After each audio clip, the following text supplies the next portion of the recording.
SKTW가 한국 팀을 잘 잡는다는 이미지가 좀 있는 것 같아서 그 사람들이 틀렸다는 걸 이번 기회에 증명하고 싶어요. Flash Wolves have done it. They have taken down SKT. They have handed them their first loss of the mid-season Invitational. 실수를 최대한 줄이면 아무래도 이길 수 있다고 생각합니다. Baker with 3 kills, 1 picked up as well for Huni. Just to add insult to injury, SKT in control for 95% of it. 就算只有那么1%的几率，我们有机会赢，我也会用尽全力去打败他们。That's 3 for the Elements. That's 3. That could be an ace. That's a triple kill for Betty. When we lose against Flash Wolves, it was quite baby Huni, so I should be elder Huni again. 如果能6-5打败 SKT 的话，那我们应该就是世界冠军啦。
Hello, League fans, and welcome back to Rio de Janeiro's Jeunesse Arena for the 2017 Mid-Season Invitational. Now, it was raining outside, but that didn't stop our fans and cosplayers from making their way all the way here to see our top teams at MSI perform in the knockout stage. Here you see SKT getting ready in their ready room. Flash Wolves, the Korean Kryptonite, they're also prepping for their big best-of-5 series here today. Hello, everyone. Now, it's the last week. 4 teams earn their Pool 1 seeds for their respective regions and return to the stage for a chance at being crowned our 2017 MSI champions. I'm James Dash Patterson. Joining me on the analyst desk are Isaac Zale Cummings-Bentley, Martin DeFicio-Lunga, and Mitch Krepel-Vorst Pools.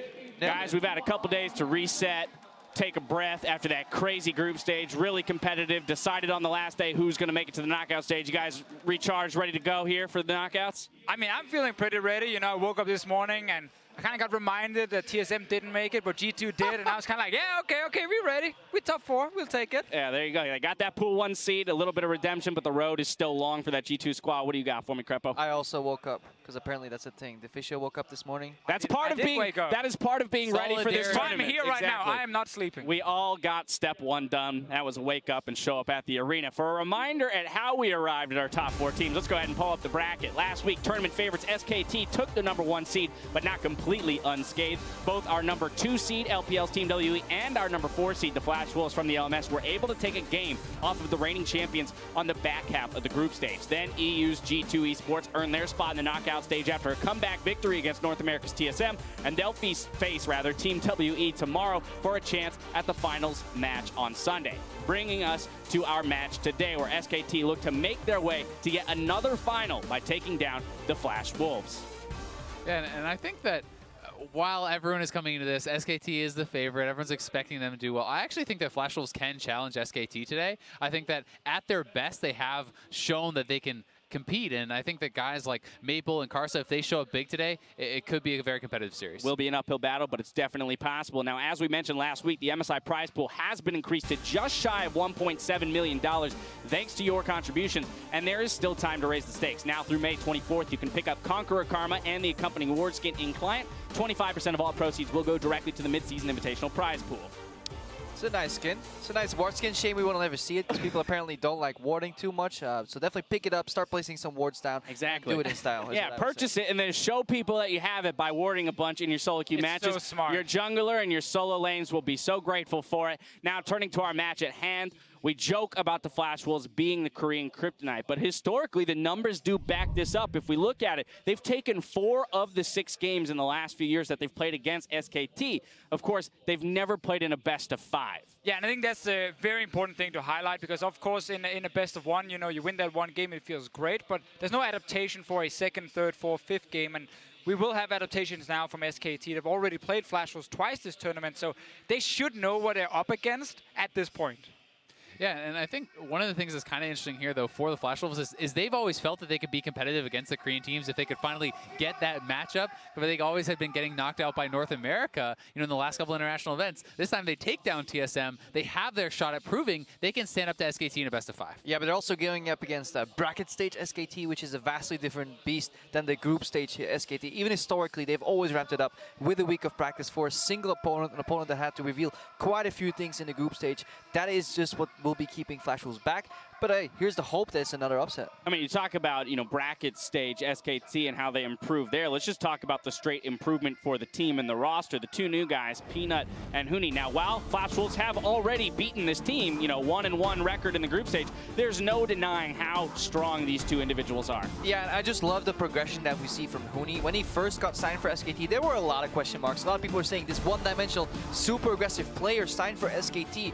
How is he going to do it? He's evolved in such a well-rounded player that doesn't even need that much jungle assistance. He has like 4.6 jungle proximity or something from Pina, so he's the least capped top laner in the tournament with the best stats. Yeah, and I also think just like, now you talk about the jungle, we have to highlight the growth of Peanut as well.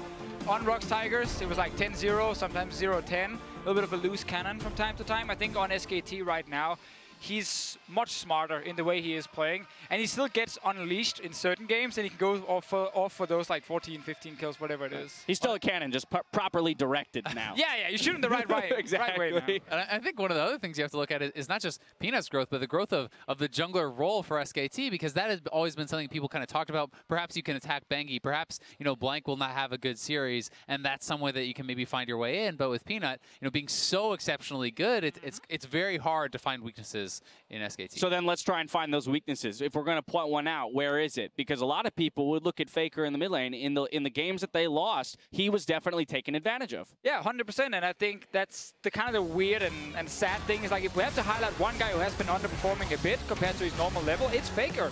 Because we talk about Huni, Peanut doing really well. We know the bot lane has been fantastic. So because these other 4 guys have been performing, you kind of take some pressure off of Faker, and he doesn't have to carry every single game. And it's definitely not been his tournament. Sadly, I guess for Flash Wolves, he's still the best player in the world, and he can just bounce back really quickly. And it's also where you will need to attack SKT. If you're going to win the game, it is through the laning phase, because they're still so fantastic around neutral objectives like Dragon and Baron. Like, they have the most Barons taken, the least given away. They've only given up 7 Dragons. The second best team there is 17 Dragons given away. So in terms of those objectives, they're rock solid. The problem is, if they start slipping in the laning phase, they will bleed gold and turrets. All right, so let's talk about that laning phase rather and continue to talk about Faker, but who's opposing him in that mid lane? Maple. If you're going to get work done for the Flash Wolves, a lot of people are going to be looking at this guy to get it done in the mid lane. And Maple is a guy who so many people have been talking about as being up there with Faker for quite a long time now, as being one of the very best mid laners in the world. But, you know, it's a tall order to ask. It's like, oh, well, you beat SKT. Oh, all you have to do is beat Faker. He's the greatest of all time. This is like almost unanimously the best League player ever. Just smash him. It'll be easy. Well, if you're Maple, then you call in your jungler. You have Casa right there with you. And, you know, together as a duo, they have done this in the past. We have seen it already this tournament. They can take advantage of someone like Faker if he's an Orianna, a pick without a lot of mobility. And also, top lane, MMD, you know, he's another guy we're looking at, because if you want to beat SKT in the early to mid game, you need 2 winning lanes.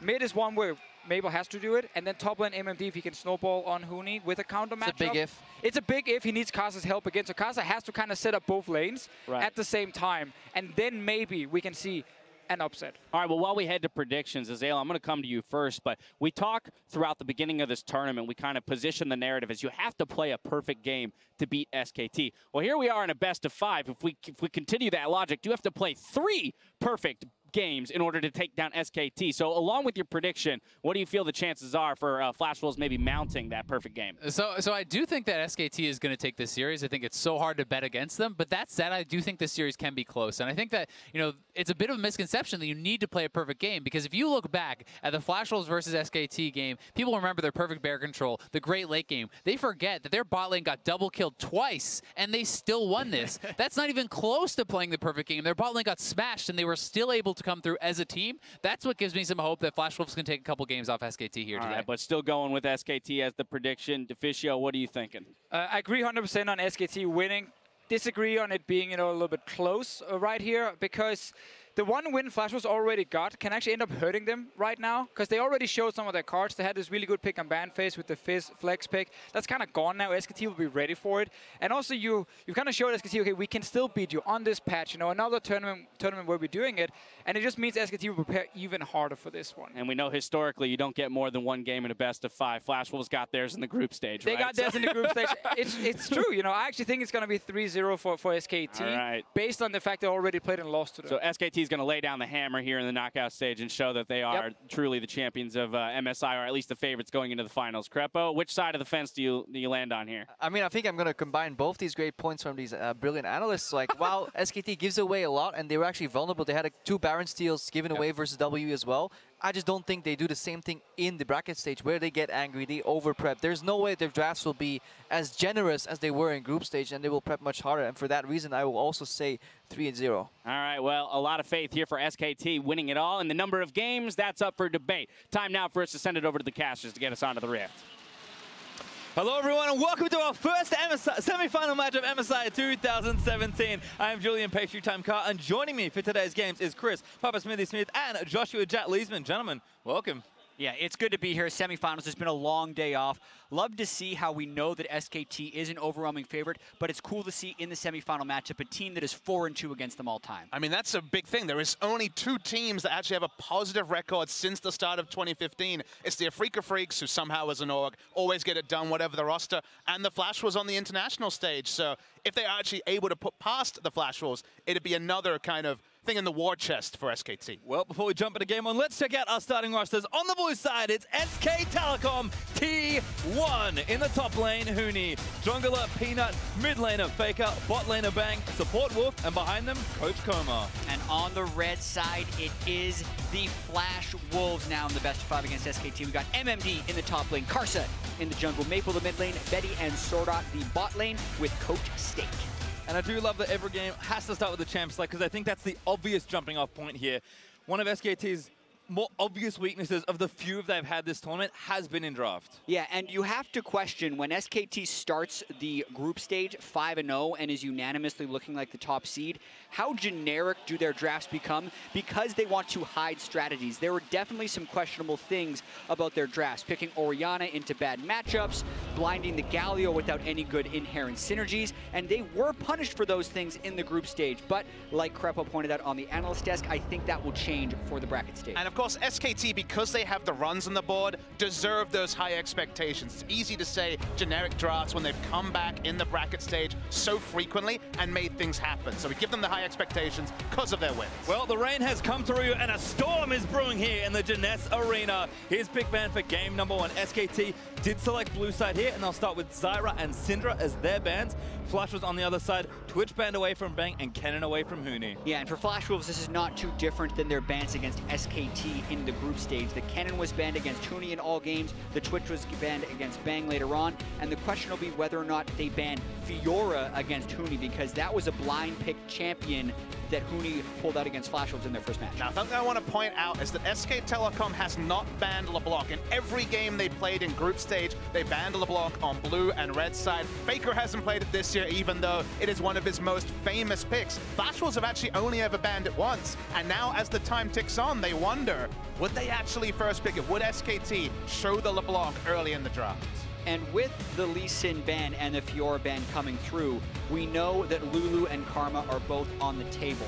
But specifically here, Papa Smithy and I were talking about this. We thought this scenario could happen where they would then pick Graves and dare Flash Wolves to pick the Lulu and the Karma, but they've opted not to, with Lulu as being the highest priority. There are definitely teams at this tournament like SKT. You would never let them draft on the red side, both because they have Bang, because they are a team that have shown through multiple years they can play through the AD carry role.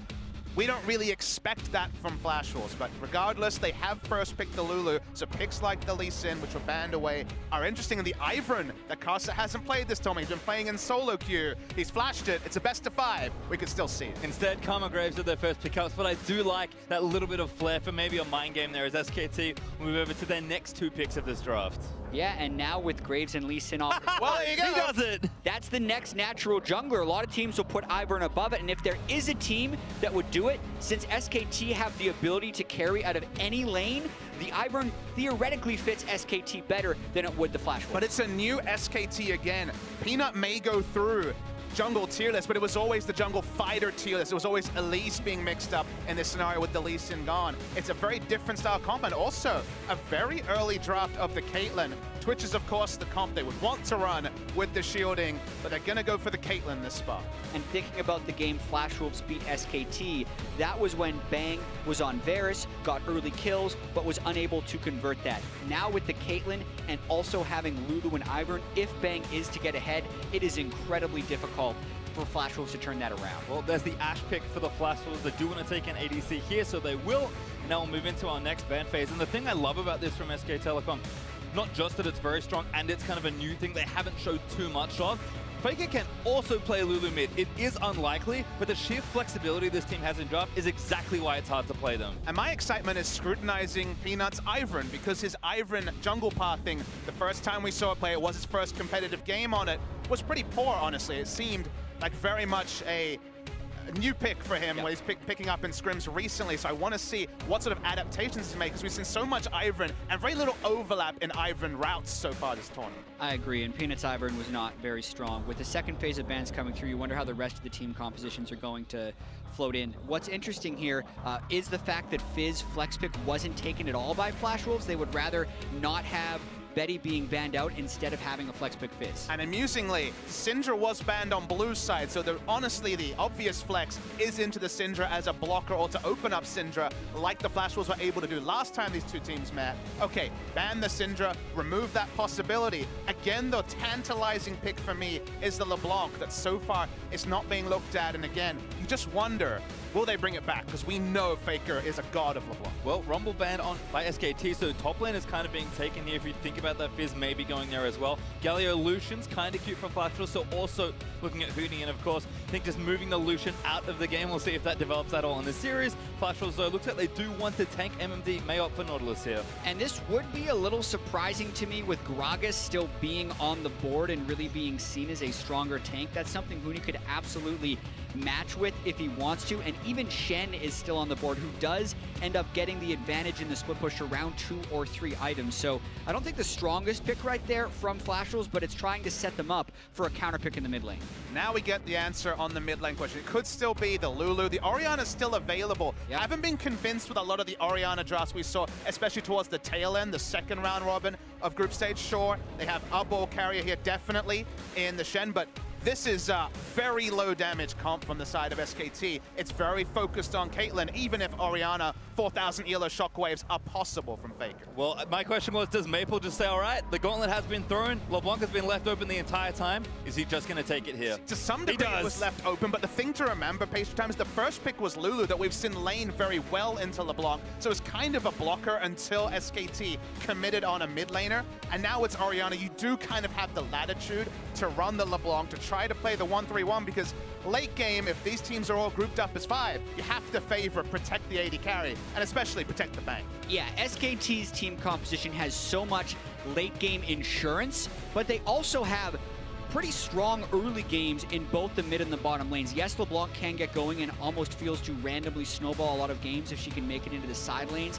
and get a bunch of kills. But Faker can shove that in early. The bottom lane can take the turret fairly early, and then it's going to be very difficult for Flash Wolves to punish in side lanes when they are up against the likes of Shen. So I am a big fan of this SKT draft overall. But if Flash Wolves can actually get it going in the early game like they did in that final match against SKT, take some charge, force the 1-3-1 with only a Shen to react, and stop the Ivern getting camps because of course he needs the time to prep, you could also see them overwhelming in much the same way they did last time on the Rift. Well, it'll be fun to see the adaptation throughout the series, but a very safe draft from SK Telecom to start things off.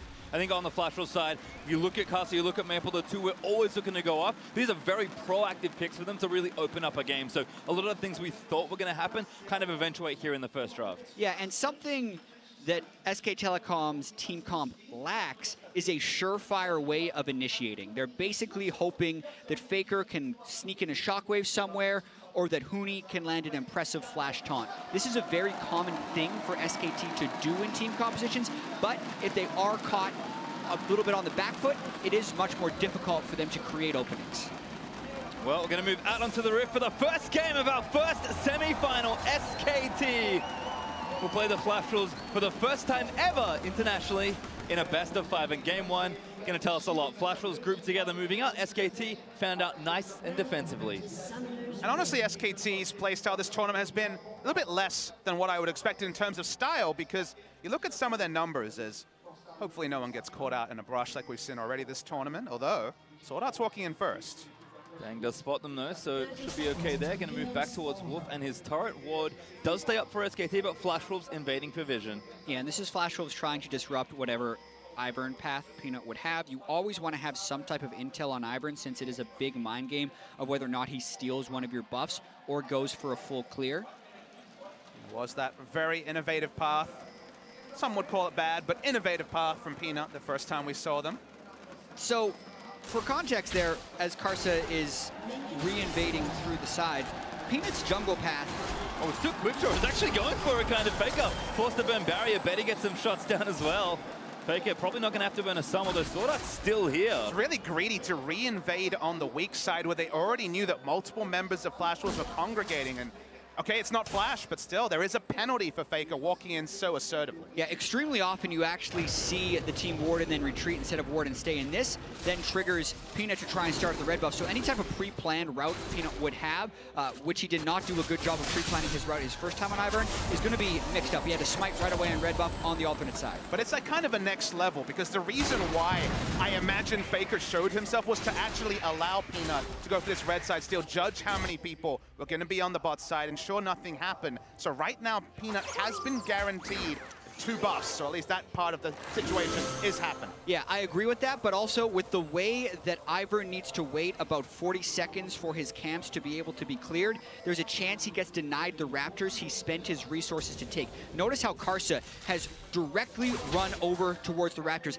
This puts Peanut in a deficit early on in the game. Raptors are the most valuable camp. Karsa gets both, and also there are resources burned by Peanut to start that camp. Really smart stuff from Flash Wolves. Peanut actually going to recall as well after make that blue. Actually now Butterfly Wolf in trouble. He'll force the burner. Shona wants it. Flash orders, but can't get the kill now. Betty cutting back on the bangs. He needs a few more autos back. Flash is in. That's first blood for SKT. Insane amount of aggression already straight up in the 2v2, knowing there were no junglers in the same quadrant. Dashes in for the headshot.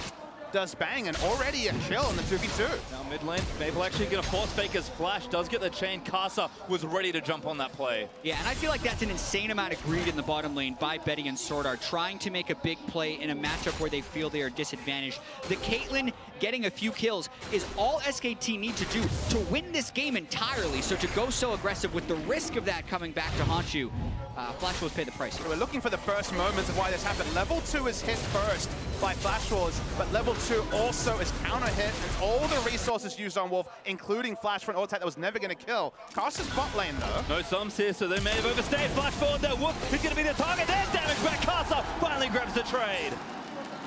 Big by Karsa, he still has that lead over Peanut as Peanut is trying to get some counter jungling, and stealing the Krugs, in my opinion, is almost never worth it. A lot of junglers avoid killing the Krugs at the start of the game because they are such a huge time investment for such a low experience gain. So Karsa, I think, extremely happy about this opening. I mean, the pathing from Karsa here has been so interesting. Enemy red into his own Raptors and then making it through the bottom side quadrant again, skipping over blue multiple times, the Wolves, the Gromp. He very much has had a purpose, and SKT overstaying with no summoners actually granted them an option to try and steady the bot lane that was looking like it could be very much SKT one-way traffic. Yeah, and Karsa wants to get his third Raptor camp of the game coming up at just after 4 minutes and 20 seconds because he knows those will be respawning in about 10 or 15 and was hoping to sneak in. Doesn't want to get over-aggressive, though, with his support in base. Vision, though, Peanut actually taking down the Scries. Bloom able to spot him coming out. Betty also doing the opposite for Flash Rules, getting some vision with the Hawk shot. So great team play in this bottom half for both sides right now. Meanwhile, on the top lane, it's tank v tank, and unsurprisingly, they've just been pushing waves back and forth. I do like the Dawn's Blade from Huni, though. It's kind of showing off some of that trademark aggression. Dawn's Blade is Tiamat as a possibility, but while we get a bit of breathing space, we've had an insane first 4 minutes for a best of 5 given the defensive drafts. You know, Jack, you were talking about the lack of initiation, which is very clear on the side of SKT, but if you look at some of their numbers, SKT's style hasn't been late game team fights that they perhaps have been famous for in previous iterations. Their average kill participation on the side of SKT is 55%, which for context, Flash was at 69%. So for there to be such a big disparity, it feels like setting up the 4-1 split push, and specifically Huni, has been the way SKT has played this tournament. Exactly, and Flash rules are much towards your normal distribution of kill participation. SKT has definitely been an outlier in this tournament in the way they spread out the map. And this is one of the newer dynamics Huni has brought to the team in this tournament. He individually, as Maple tries to go onto Faker. Faker does get chained up by Maple with Peanut there behind him to protect. Yeah, Huni individually has the lowest jungle proximity of top laners, which is 4% of the time. Peanut is within 2,000 units of him within the first 3 to 50 minutes of the game. So he's basically doing this alone. And then he split pushes the rest of the game, having some of the highest CS numbers post 15 minutes and creating pressure in his own right. And that means that SKT is not actually engaging in 5v5 team fights. They are absolutely playing through Huni, making teams throw resources at him, and then winning elsewhere. I mean, that has kind of been their strategy. Huni has the highest DPM of top laners, the highest share of gold mid lane. Maple's in though. Carter actually already showed up. Faker now level 6. I think Maple tried to get it in before Faker got his ultimate, but Peanut, great respect there, just babysitting Faker through this lane and making sure the wave got shoved. That's why Engage, again, hasn't really been, it's been disengaged. It's been the 4 members disengaging while someone was split pushing. Even in that Flash Rules game, it was Dilution, or it was, sorry, Bang, just split pushing on AD carry while the 4 members bot lane tried to give away the least amount while a turret was being taken. So it's been a surprise to see no pick comps from SKT, but that's just not been their style at MSI 2017. Another invade here, though, from Karsa does propel the plan forward. Red almost up, Karsa gets vision down. And this is dangerous, trying to do an invade against a team to level 6 Shen. So even if he tries to fight Peanut here, Peanut does have backup from the top lane. Karsa being patient, finally pulls the buff in. Peanut got the ward on the wrong spot. I don't think he saw the red buff go into the brush. Maple also joining down to help him, but this could be maybe a big moment. Karsa, though, has smite, should be able to take it. Ivan has to mark the camp. Karsa takes the red. Karsa did that all right. The time that Peanut placed his brush maker into the red buff, he actually gained vision and tried to channel it. If he would have been able to channel for 2.5 seconds, he could have smoted away right away. But you do any damage to Ivan while that's happening, which Karsa did, you basically push him completely off the buff. So very well done by Karsa. But I always smile when I see these scenarios with Peanut on the Ivern because he's a guy who contests buffs. We've seen him steal so many Barons this tournament. Seeing him literally not have a kit to be able to contest realistically is kind of this sort of existential crisis for Peanut that he's never had to deal with. Betty in trouble, gets exhausted there after the polymorph from Wolf. Bang, gonna keep moving forward. Does have sums back up. No all-in, but again, the bottom lane playing so aggressive. SKT gonna win that 2v2. Yeah, and this is sending Betty back to base way before he wants to at this point. He hasn't bought yet, but this minion wave can crash into the turret, and the last thing you want as Flash was for SKT to get that early gold lead because of first turret gold. That's why Karsa is actually spending a lot of time down here to make sure the wave stays pushed. I think they were trying to set up a level 6 play, but good aggression from SKT is going to force the duo of Flash Rules back as Karsa very neatly cleans that wave out from under the turret and hits a recall for himself. Other than that, triple Doran's in the top side for MMD versus that Tiamat, so lots of early wave clear for these top laners.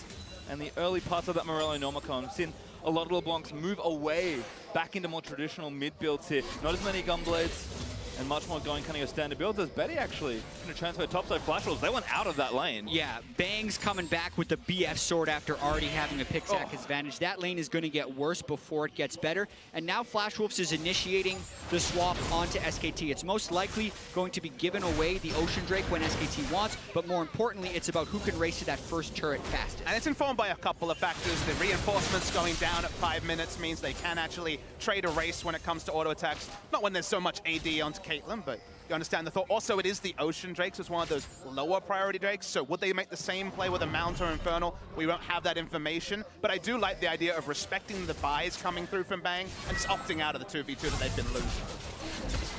Well, pressure now starting. Mooney's zone pretty far back, and Castle's also on this side, so Flashwolves committing everyone to the strong side. And we're going to have a race for this turret. Maple not unlocked yet, but he's going to get onto Faker and landed chain. Bit of damage there from the Q. Did not use the skill shot, but Daisy and 3 members of SKT are all going to help out, and that's first turret. Yeah, SKT had such a head start because they already poked it down. Also, Daisy's tremendous in these scenarios because you get to tank turret shots with Daisy and also shield Daisy to keep her alive later. But Graves is no slouch, so I can see why Flashwolves is willing to opt into this trade.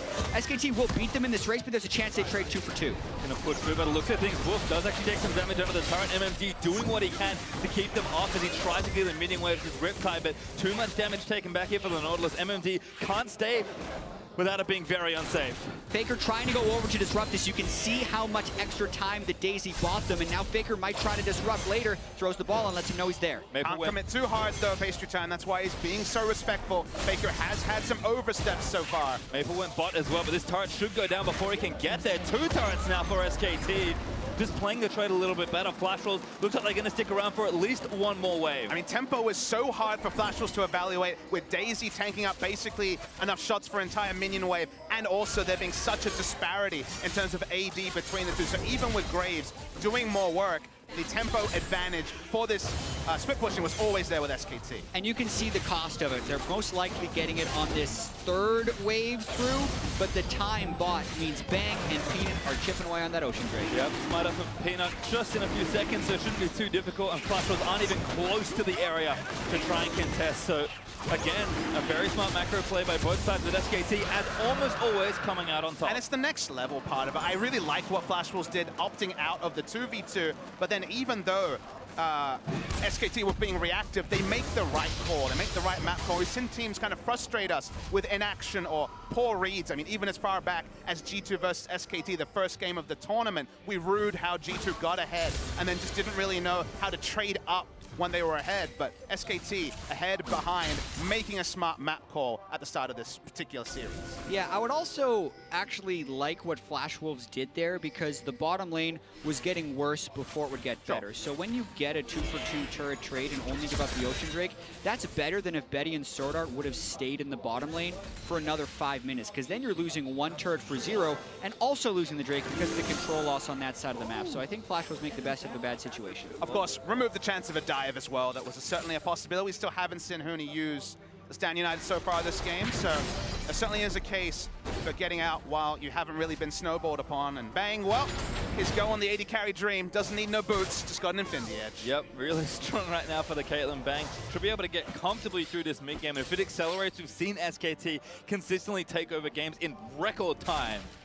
Flashwolves though trying to respond, leaving Betty towards that mid lane. Blade of the Ruin King shouldn't be too far away. And this is something that Maple can do that Faker really can't in this mid lane matchup. He's got TP and he's a LeBlanc. So much side lane pressure here for the Flashwolves. Yeah, late game fighting, if Bang continues to build crit items on top of the Infinity Edge and has all the shielding, Flashwolves wouldn't have much of a chance. So for them to do something here before the 35-minute mark, they need to make things happen in the side lanes. They got Bang! Oh no, he's backwards and that Sword Art going to root him down. Shot coming out from Bernie. This should be a kill. Flashwolves with the outplay forcing the fight, but here's Maple. Now onto Wolf, gets the chain down. So much damage, second chain lands, and Flashwolves come alive. SKT accept the losses. Bang with a very rare mechanical misplay, going the wrong way. Neither of them used summoners. Wolf flashed preemptively and didn't have it. Bang accepted his fate, but that's a big win for Flashwolves. When is the last time we saw Bang 90 caliber net in the wrong direction? And not only did they get the 2 kills, but also they returned to the mid lane. So those are 2 costless kills for the Flashwolves outside of the 2 ignites or the 1 ignite they use. And it sounds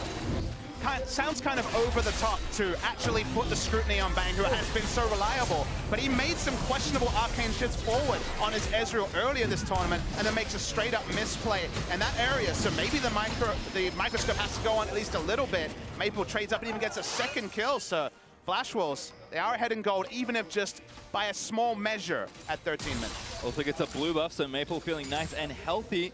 Able to use that TP to finish off the back end of that play and takes down Wolf. Faker CSing well. Nice and even, just been playing safe and very respectfully this time around. Maple has tried to get aggressive, but Faker has been able to curb that for these first 14 minutes.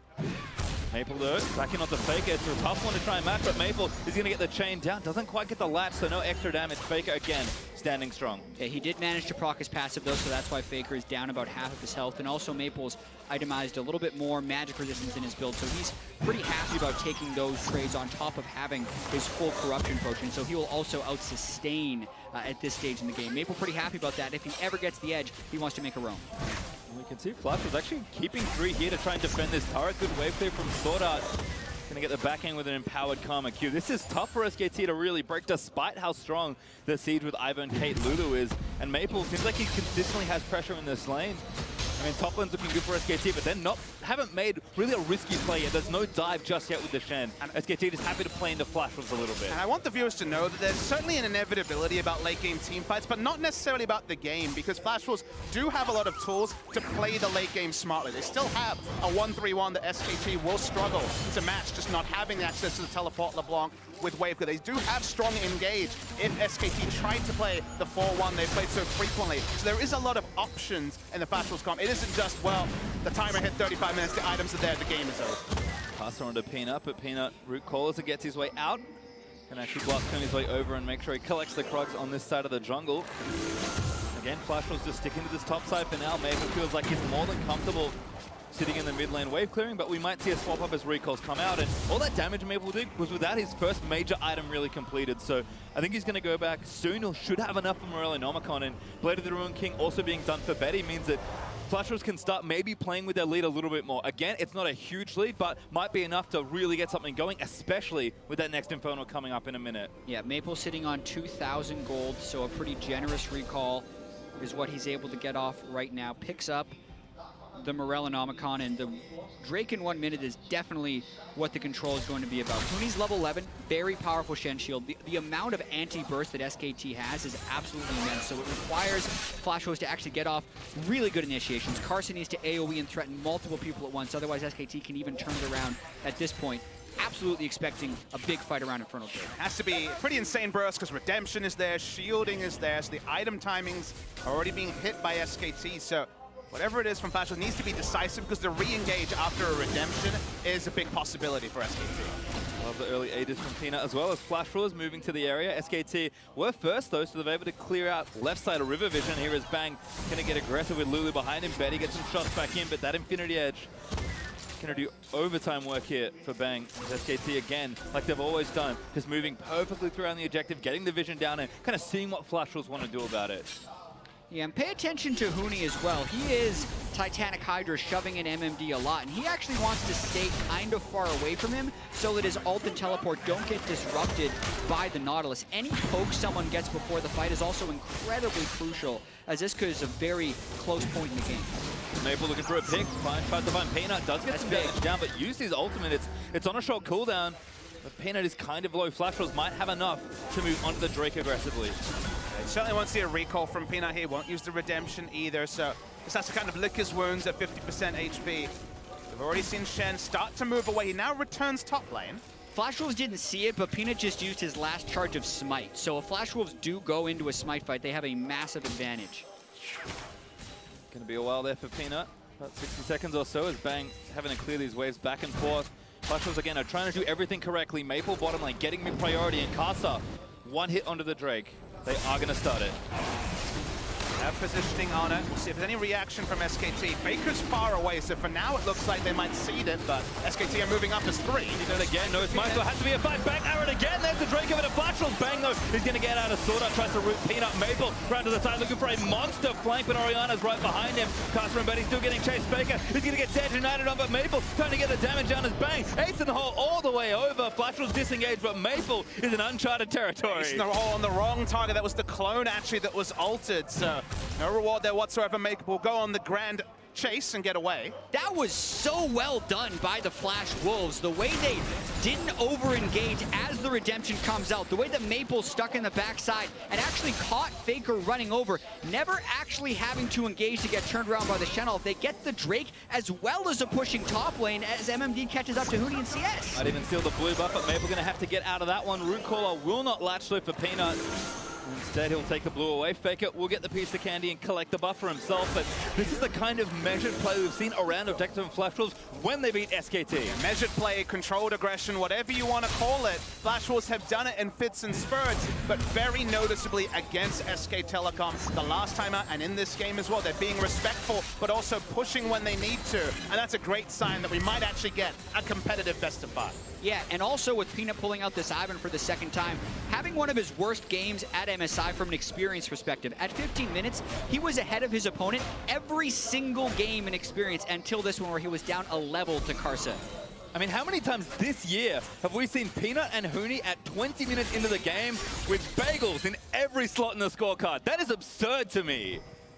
We did know that SKT picked a very conservative team composition that doesn't necessarily force fights. So a lot of this is the game plan for SKT. They obviously wouldn't want to give away Infernal Drake, but they're not trying to take any big risks because wait until Bang has 2 full Zeal items, they set up shop in front of a turret and kind of dare Maple to try and make a play. I think that's what they're building towards, but it's actually pretty risky against a team that knows how to force objectives like Flash. And it's just a game comp they haven't taken. Again, Peanut is the furthest away from an Ivern main I can imagine of competitive junglers, like when he was trying to walk up for a smite steal. Of course, impossible basically on Ivern, can't get the channel off.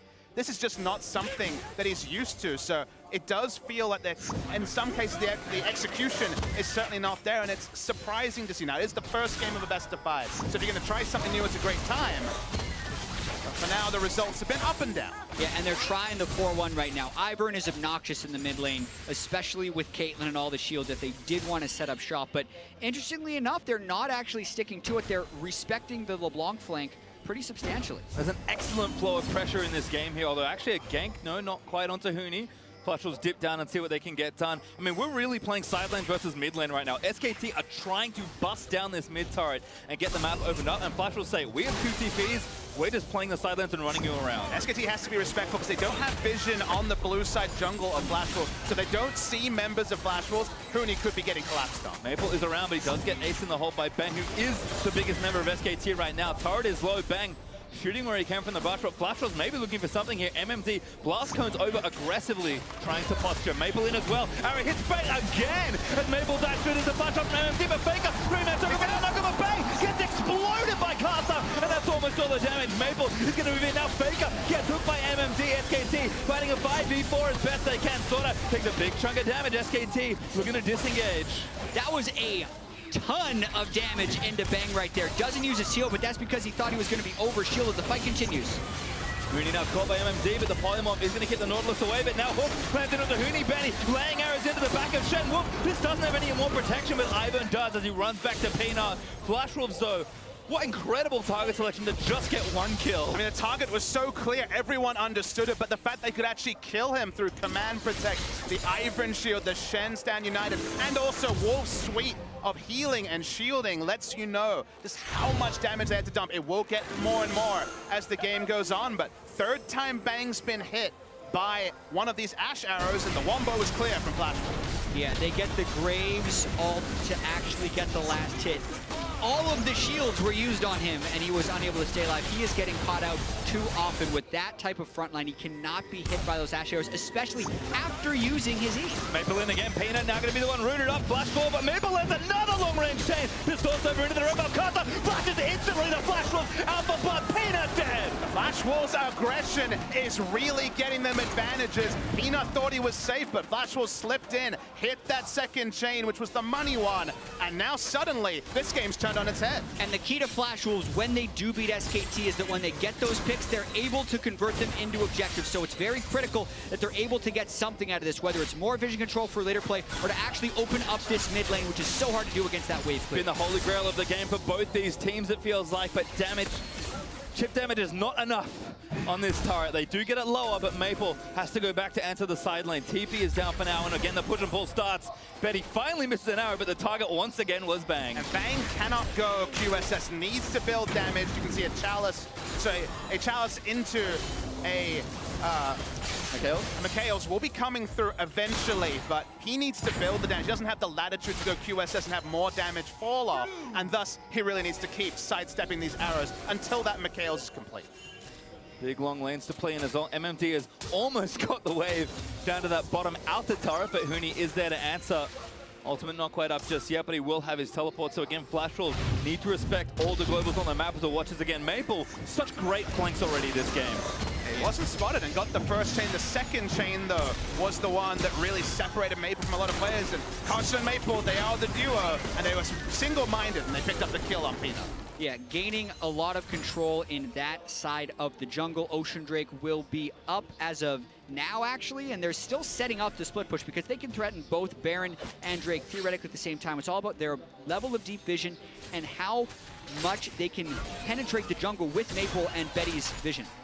And the overall tension in this game is just insanely high. I mean, the reason that Flash Wolves can't get much more of a lead than the 2,000 gold they've now got is because the map is still so closed in the center. These mid-outer turrets are so low, and as soon as one breaks open, I think both teams can leap into action. And SKT, yes, they're behind, but you cannot fault this team at almost any stage of the game. And with this kind of comp, you can just see Bang, almost 2 items. Faker, now with 2 items. This is just getting scarier and scarier, and Flash Wolves, they're playing proactively, but that needs to keep happening.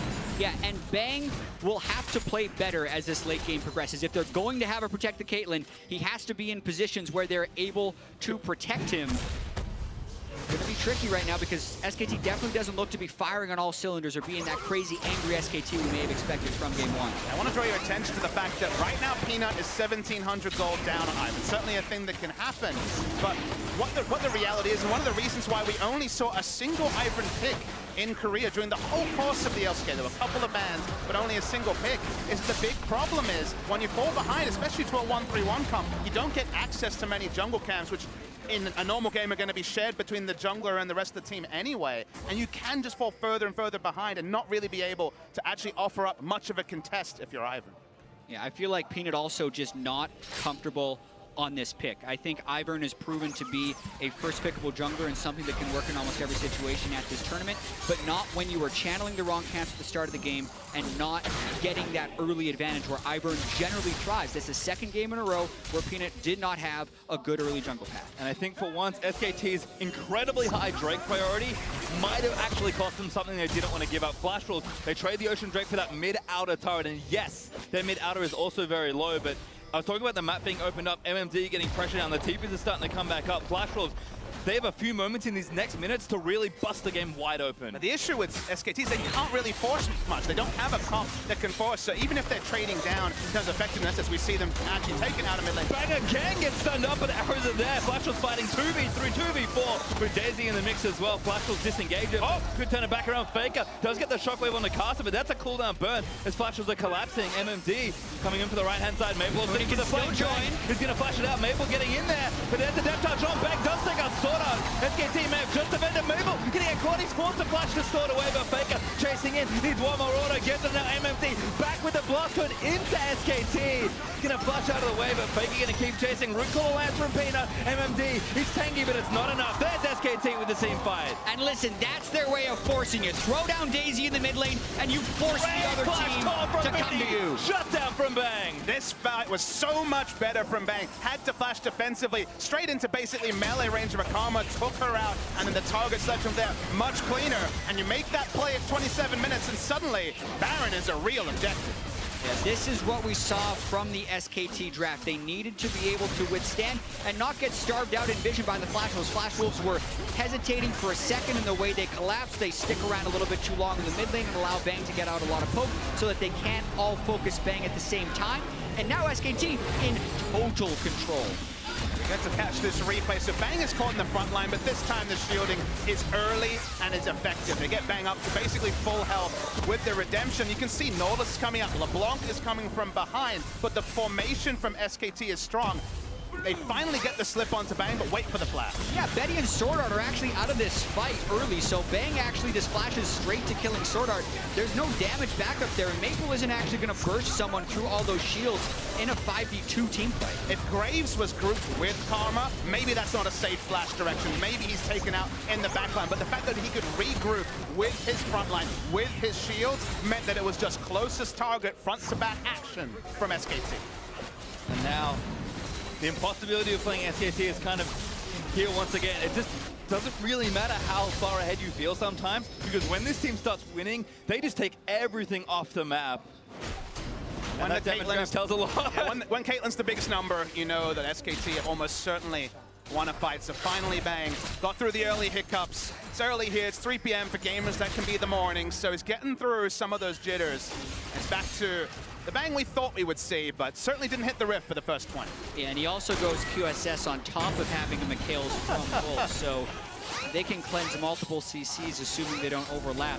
Flash Wolf doesn't want to let them set up. They're teleporting in with the block, trying to get that initiation this time. Bang ulted up again, but the shield should be able to keep him alive. He's got no other stuns, but Maple trying to do damage on the other side. Wildgrowth burnt on Wolf, but SKT just have too much strength here. MMD fighting in the middle, but Daisy's going to knock him up. There's too much here. The Redemption's going to heal him for a little while longer. Shield isn't enough to keep him alive. Peanut actually gets last hit credit, and now Bang just straightforward with the Lulu playing up. And unless Flash Wolves is splitting SKT up, this 5-man team composition is immensely effective. You can see even with some of the catches and making Wolf ult himself on Lulu, Bang's still full health and pushing forward. It's also very optimistic to actually choose the time to engage, which, as you say, it's not necessarily the best route to play when the Baron buff is being written by SKT. They already have it, they're already putting it to good use. That's the base broken. And SKT, after so many sidesteps, so much great play from the Flash Wolves, the result looks like it'll still say SKT 1-0. They're not done, and Maple doesn't have his TP, so SKT are actually going to go for the Nexus turrets here.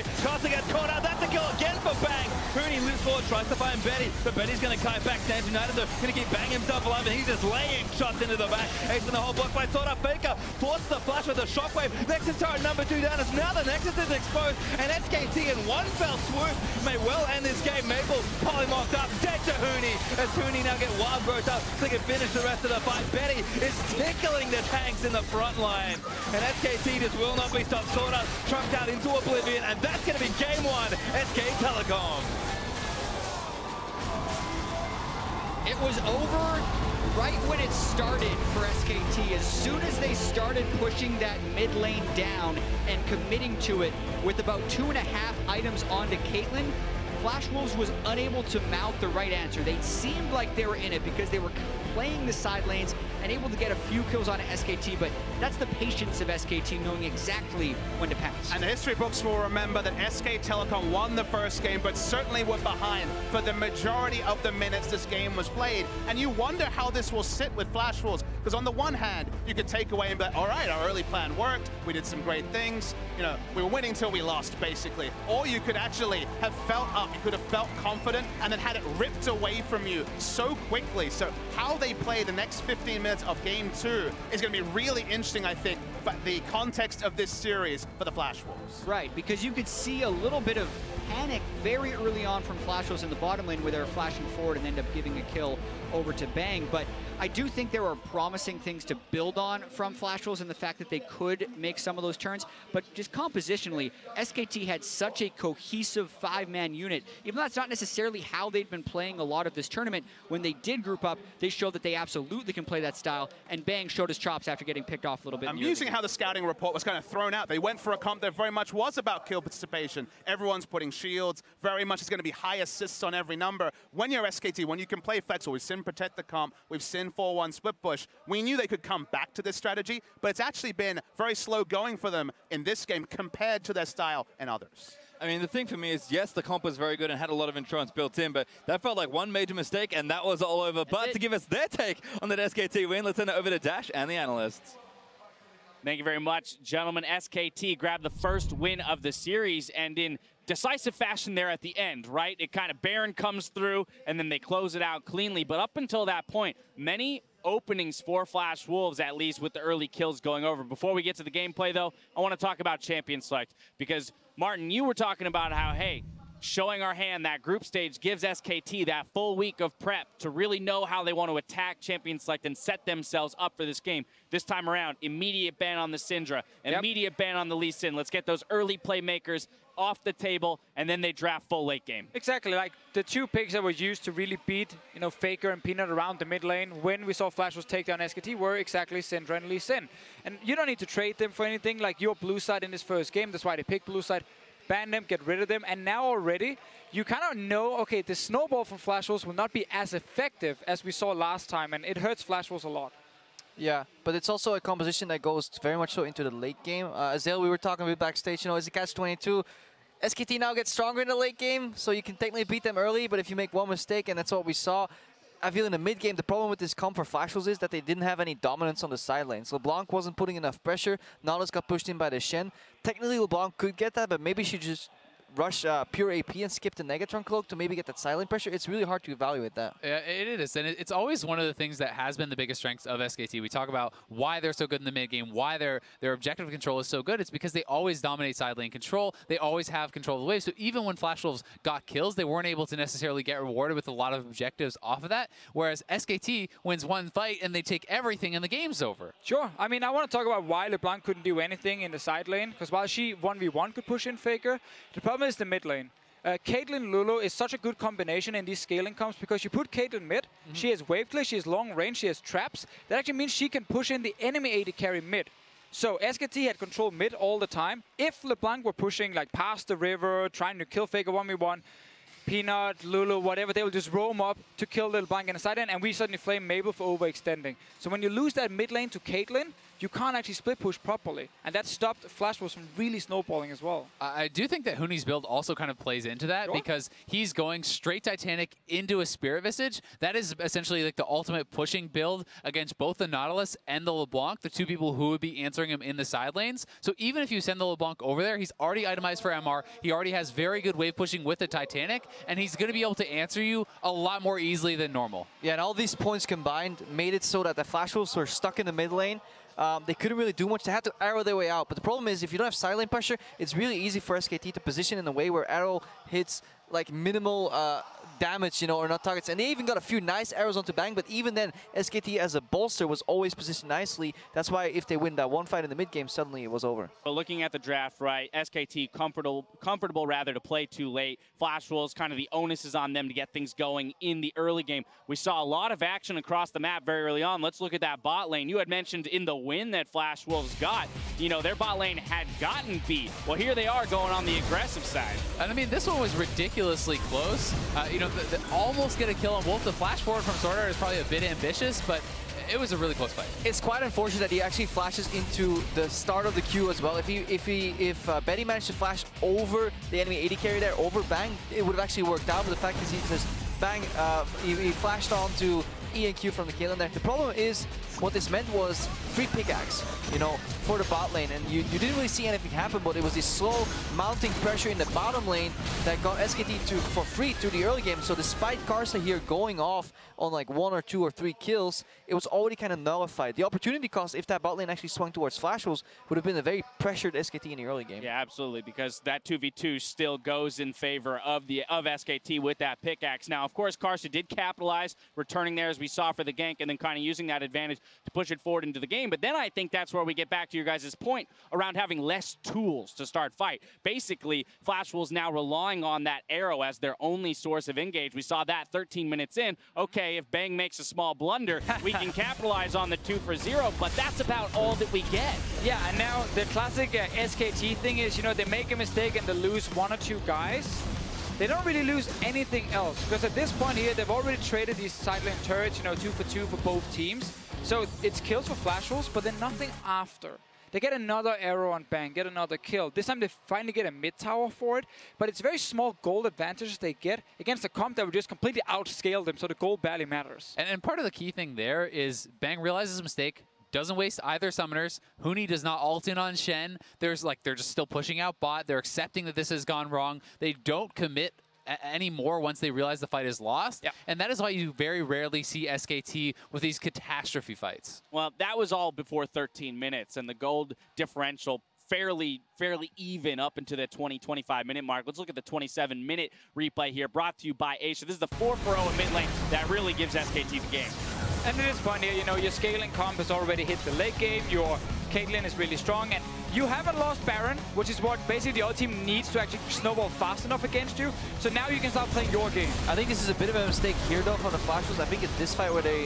Well, it was actually a previous fight where they should have attacked the parts. Because at one point, this Caitlyn is so well protected, it's actually easier to take down the support system first before you kill the raid boss.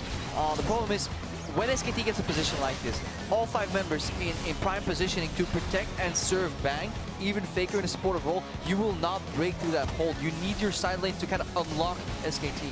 Plus, it wasn't like this was a Nautilus flanking. It's like a Graves. They stepped towards the Graves. Now he's out of the fight, one of your most fed members. It seemed like a very disjointed fight from the Flash Wolves. You need to be organized as a squad and collapsing in, because on these shielding comps, you have one window to kill the person off right off the bat, or you will not win the fight, and they lost that window through their positioning. So now briefly, given the loss here for the Flash Wolves, how do they adjust moving forward? Because once again, we talk about whether or not you need to get a perfect game. Okay, whatever. In this game, SKT didn't even play perfectly. We had mistakes from Bang. We had an early advantage go over to Flash Wolves after that 2v2, but it wasn't enough, right? So what kind of tools does Flash Wolves need to actually close out a game here when they do establish that small early game lead? I mean, that's the really hard thing, because what you obviously need right now in a game like this is you need a more controlled mid lane when you want to try and split push, so you can actually push in multiple lanes and then try and get like a Baron set up and force a fight in your favor before you go full late game. And the problem for Flash Wolves as well is I don't think they can play this like super late game comp. Like Kasa is not an Ivern player, Betty is not the best performing player on the team either.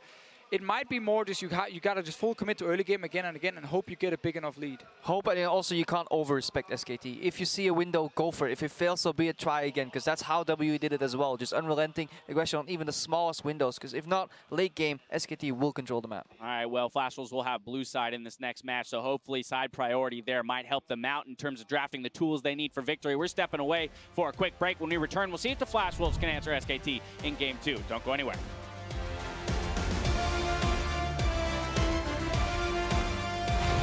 Bottom lane, Wolf in trouble, he'll force the brother. Shorter, what's in Flash orders, but can't get the kill now. Betty cutting back on the bangs, he needs a few more autos back. Flash is in, that's first blood for SKT. Backwards in that sword, gonna root him down. Shot coming out from Betty, this should be a kill. Flash was with the outplay, forcing the fight, but here's Maple. Now onto Wolf, gets the change out. So much damage, second chain lands, and Flash was come alive. Trying to posture, Maple in as well. Arrow hits Bang again, as Maple dives through into Flash up from give a Faker. Remember, now come a Bang, gets exploded by Kasa. And that's their way of forcing it. Throw down Daisy in the mid lane, and you force the other team to come to you. Shut down from Bang. And SKT just will not be stopped. Sorta trumped out into oblivion, and that's going to be game 1, SK Telecom.